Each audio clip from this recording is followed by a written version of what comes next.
Imagine you wake up as the richest person in the ancient world. Servants are heating water for your bath. A chest of gold sits against the wall, more than a farmer could earn in 20 lifetimes. And you walk past it without a second look. Because the gold is not the impressive thing in this house. The purchases you are truly proud of, the ones that make other rich men quietly furious, will almost all be gone by this time tomorrow. So what does the richest person alive actually spend their fortune on? And the answer is stranger than any treasure chest. Gold just sits there. A pile of it says nothing about you except that it exists. So the richest people who ever lived poured their fortunes into things that faded, melted, burned, or were swallowed by a guest within the hour. They did not spend to keep. They spent to make wealth vanish in front of a crowd, because a fortune you could burn in one evening proved you had far more behind it. Walk through a single rich day with me, across a few empires, and watch where the money goes. Start with the color on your back. On the coast of Phoenicia, in the city of Tyre, there was a dye worth more than its weight in gold, and it came, absurdly, from a sea snail. Workers cracked open thousands of small murex shells, pulled one tiny gland from each, and left them in the sun until the liquid turned a deep reddish purple. Each snail gave a single drop, no larger than a tear. The workshops stank so badly of rotting shellfish that the law pushed them to the edge of every town. What did that color actually buy you? A full robe of this color carried the price of an entire farm on your shoulders, in public, where no one could miss it. Emperors guarded the shades so jealously that they made the deepest version a crime for ordinary people to wear. To be born into power was to be born, as they said, into the purple. And the robe was only your opening move. Now cross the sea to Imperial Rome and sit down at your own dinner table, because the next fortune is one you eat. Anyone wealthy can buy more food, so the rich did something stranger. They turned tiny, pointless ingredients into pure status, like the fat dormouse, fattened in clay jars and rolled in honey. But that is the cheap end of your table. The Emperor Vitellius adored a single dish so absurd it had its own name, the Shield of Minerva, and into one plate went the rarest things an empire could carry home, the tongues of flamingos, the brains of peacocks, the livers of rare fish, gathered from the far corners of the known world for one evening, then gone. You were not eating dinner. You were eating a map of everywhere your money could reach. And would you ever guess the most expensive thing on that table? It is not the meat. Would you believe the most expensive thing on the table was rotting fish? It is a sauce called garum. Fish and salt were left in the sun for weeks until they dissolved into a sharp, salty liquid. The cheap version seasoned the meals of dock workers. But the finest grade was prized so highly it could cost as much as fine perfume, and you pour it over your plate while every guest quietly works out what that single splash just cost you. Now the money does something stranger. It climbs off the table onto your own body. Move south to Egypt, where a fortune is worn, painted, and breathed in for one night, where the spending moves onto your own skin. The Queen Cleopatra, the story goes, once won a wager by dissolving a single priceless pearl in sharp wine and drinking it down, simply to prove she could swallow a fortune in one mouthful. That was the spirit of the whole thing.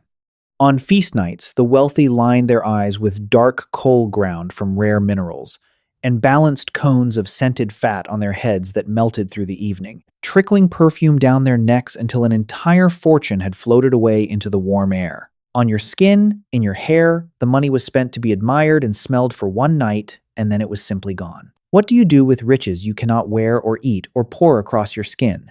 You spend them on a room no living person will ever be allowed to enter. In Egypt, the wealthy carried their fortune into the part of existence that comes after this one. The nobles of the new kingdom poured staggering sums into tombs, filling sealed stone chambers with gold, furniture, and treasure meant to travel with them beyond. They paid skilled workers for years to carve these rooms, then closed them forever into the dark, where no living guest would ever see a single object inside. A single tomb could swallow more gold than a living palace ever displayed. Even hidden underground, beyond any possible eye, they refused to stop being rich. Now back to Rome, and to the strangest line in your whole account book. Money spent on something that, by every law of nature, should be free. Cold. How do you even buy cold in a world with no machine to make ice? You pay people to bring you winter. Runners in mule carts haul snow down the mountain passes, packed in straw and sawdust to slow the melting, racing the sun to your hot city below. By the time it reaches your cup, most has vanished, and what survives has cost a laborer's wage. Could you imagine paying a month of wages for a single cold drink? The Emperor Nero chilled his wine with mountain snow, and every guest understood the message exactly. I am so rich, I can buy the one thing guaranteed to disappear in your hand. What could possibly cost more than snow that melts before it touches your lips? Open your spice shelf. This is where whole empires quietly drained themselves, one jar at a time. Pepper, a dried berry grown far across the sea, became so valuable it was weighed on the same scales as gold and locked under guard. When the warlord Alaric surrounded the city of Rome, part of the ransom he demanded was not only gold and silver, but pepper by the cartload. Sit with that for a moment. A warlord at the gates of the greatest city on earth, and one of his named prices was a kitchen spice. Pepper was not even the strangest thing on that shelf. Beside it sat a cloth so dangerous to the treasury that lawmakers tried to ban it. Silk, so coveted that the Roman Senate once tried to forbid men from wearing it outright, calling the cloth a drain on the treasury. An entire robe of it could be pulled through a finger ring. It was carried for months along the trade road from Han, China, so thin it was almost not there. One Roman writer complained the empire shipped its silver east every year just to feed an appetite for things worn once and thrown aside. So what is the loudest way of all to spend a fortune? Not a feast, not a robe, but a spectacle aimed at an entire city at once. To win the love of the crowd and the votes and the power that came with it, you paid for the show. In Greece, the richest citizens funded warships and festivals out of their own pockets. Picture a year of a rich man's income walking into an arena on four legs and never leaving. In Rome, a single host might ship hundreds of exotic animals across the sea, lions and leopards and elephants, released for one roaring afternoon, all gone by sunset. You were not buying entertainment. You were buying a crowd that would remember your name. But would you actually want this life? Here is the part the gold hides. All of this glittering, vanishing wealth sat on top of a quiet, constant fear. In the ancient world, a fortune could evaporate overnight. If the emperor decided he liked your house was simply his. A failed harvest, a lost battle, a shift of favor at court, and the whole performance collapsed. The ancient rich spent so loudly, partly because, deep down, they knew exactly how fast it could all be taken. The bonfire was not only a boast, it was a way to feel powerful while standing on ground that could open beneath you at any moment. Step back and look at the whole account book at once, and one pattern jumps out. Snail dye, fattened birds, melting perfume, sealed tombs, vanishing snow, one roaring afternoon in the arena. Almost none of it lasts.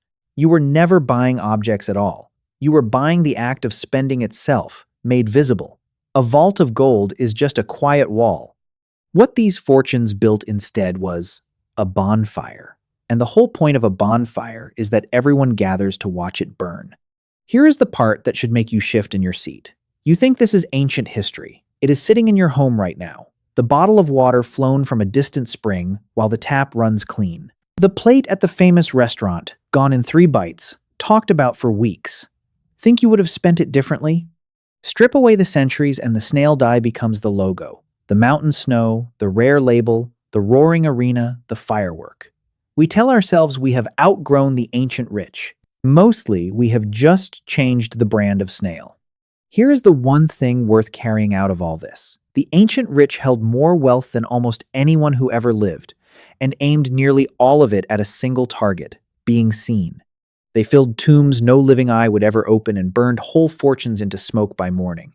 And all of it bought them the same small thing, one evening of being envied, again and again, and then it was gone. You actually hold a choice they almost never used. The next time you are about to spend on something, you can quietly ask yourself one question. Is this for me, or is this for the audience? Money aimed at being admired buys you a single evening. Money aimed at the people you love, at learning a real thing, at a place that steadies you, at helping someone who genuinely needed it, tends to outlast any purple robe ever woven. Spend a little on what truly makes your own days better, and a little on someone else's, and you will already be doing the one thing all that ancient gold never could. You will be turning wealth into something that does not vanish by morning.